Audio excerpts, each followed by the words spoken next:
Halo semuanya, jadi di video kali ini saya akan menjelaskan mengenai biofarmasetika sediaan pelepasan terkendali. Nah, yang pertama ini mengenai konsep dan juga rasionalisasi sediaan. Nah, jadi sediaan pelepasan terkendali ini dibuat untuk mengatur kecepatan dan tempat pelepasan obat di dalam tubuh sehingga efek terapinya ini lebih optimal, lebih lama, dan lebih nyaman bagi pasien. Nah, berikutnya ada definisi sediaan pelepasan obat. Yang pertama ada sediaan delayed release atau lepas tunda yang merupakan sediaan yang tidak langsung melepaskan obat setelah diminum tetapi dilepas setelah waktu atau tempat tertentu, misalnya di usus. Nah, tujuan pembuatannya ini untuk melindungi obat dari asam lambung, mengurangi iritasi lambung, serta mengarahkan obat ke usus. Nah, contohnya ini ada omeprazole enteric coated dan juga aspirin salut enteric serta diclofenac enteric coated. Nah, yang kedua adalah sediaan sustained release atau lepas lambat. Ini merupakan sediaan yang melepaskan obat secara perlahan dalam waktu yang lebih lama dibandingkan dengan sediaan biasa. Nah, tujuan pembuatannya ini untuk memperpanjang efek terapi, mengurangi frekuensi minum obat, serta meningkatkan kepatuhan pasien. Nah, untuk contoh obatnya ini ada metformin SR, theophylline SR, dan juga nifedipine SR. Dan yang ketiga ada sediaan control release atau lepas terkendali. Ini merupakan sediaan yang melepaskan obat secara terkontrol dan hampir konstan selama waktu tertentu. Untuk tujuan pembuatannya adalah untuk menjaga kadar obat tetap stabil, mengurangi fluktuasi kadar obat, serta mengoptimalkan terapi. Nah, contoh obatnya ini ada Procardia XL, Concerta, dan juga Glucotrol XL. Nah, selanjutnya rasionalisasi pembuatan sediaan pelepasan terkendali. Yang pertama, mengurangi frekuensi dosis di mana obat cukup diminum 1-2 kali sehari sehingga pasien menjadi lebih patuh.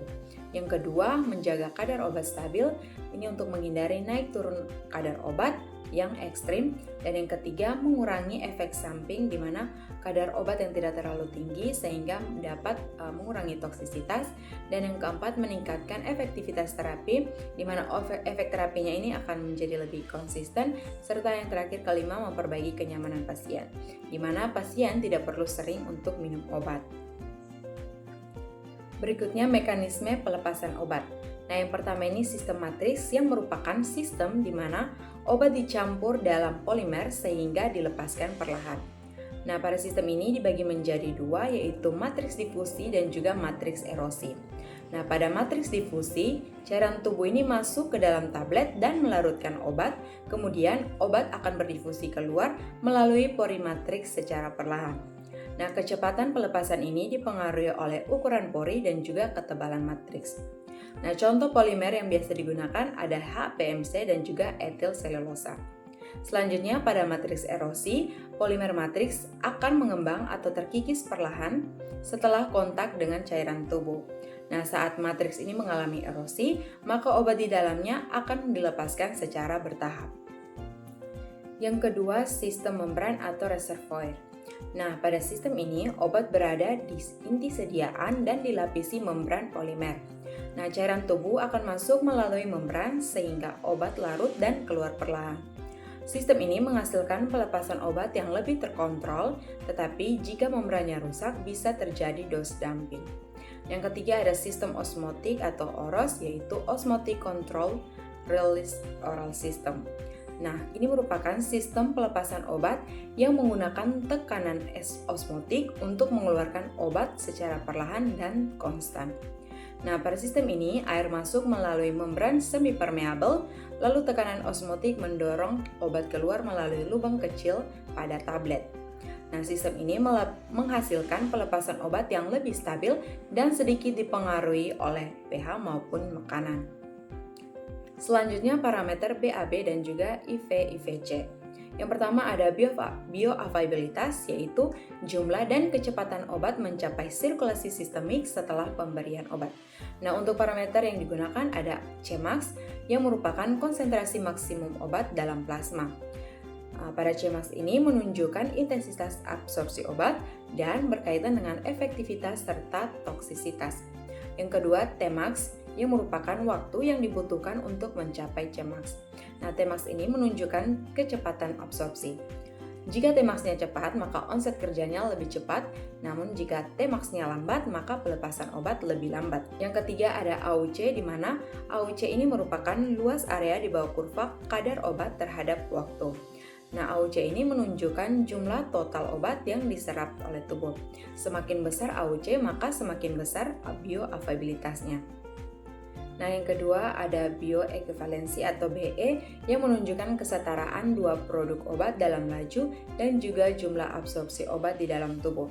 Nah, untuk parameter yang dibandingkan ada Cmax, Tmax, dan juga AUC.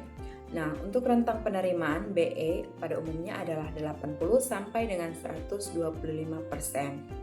Nah, berikutnya adalah IVC atau in vitro in vivo correlation. Ini merupakan hubungan antara hasil uji disolusi in vitro dengan absorpsi obat in vivo. Nah, tujuannya ini untuk memprediksi performa obat dalam tubuh berdasarkan data laboratorium, dengan manfaatnya ini untuk mengurangi uji klinis, membantu pengembangan formulasi, serta mempermudah kontrol kualitas. Selanjutnya ada tingkatan IV-IVC yang dibagi menjadi beberapa level. Yang pertama level A, ini menunjukkan korelasi langsung titik demi titik, di mana level A ini merupakan tingkatan IV-IVC yang paling terbaik. Nah, yang kedua level B ini berdasarkan statistik rata-rata, dan yang ketiga level C yang merupakan hubungan satu parameter saja. Nah, selanjutnya evaluasi dan strategi formulasi sediaan lepas terkendali. Yang pertama faktor fisiologis, di mana terdiri dari waktu transit gastrointestinal. Jika waktu transitnya terlalu cepat, maka absorpsi obat bisa menurun. Sedangkan jika waktu transitnya lebih lama, maka pelepasan obat ini bisa berlebihan. Kemudian pengaruh makanan. Jadi makanan ini dapat mengubah pH lambung, memperlambat pengosongan lambung, meningkatkan atau menurunkan absorpsi. Nah, hal ini bisa menyebabkan pelepasan obat dapat menjadi lebih lambat atau lebih cepat. Nah, resikonya ini bisa terjadi dose dumping pada sediaan tertentu, sehingga kadar obat bisa melonjak dan menyebabkan toksisitas. Nah, yang kedua mengenai faktor sifat obat yang cocok untuk sediaan lepas terkendali. Yang pertama ada waktu paru sedang, di mana obat yang ideal biasanya memiliki waktu paru sekitar 2-8 jam. Jika waktu parunya terlalu pendek, maka obat sulit mempertahankan kadar terapi. Sedangkan jika waktu parunya terlalu panjang, maka sediaan lepas terkendali ini tidak terlalu diperlukan. Kemudian yang kedua, dosis relatif kecil, di mana obat dengan dosis yang lebih kecil cocok karena ukuran sediaan tetap nyaman untuk digunakan. Sedangkan jika dosis yang terlalu besar akan memerlukan tablet berukuran besar sehingga sulit untuk diformulasi. Yang ketiga, absorpsi baik di saluran cerna. Jika absorpsi hanya terjadi pada bagian tertentu seperti usus, maka pelepasan lambat dapat menyebabkan obat melewati area absorpsi sebelum terserap secara optimal. Yang keempat, stabil di saluran cerna.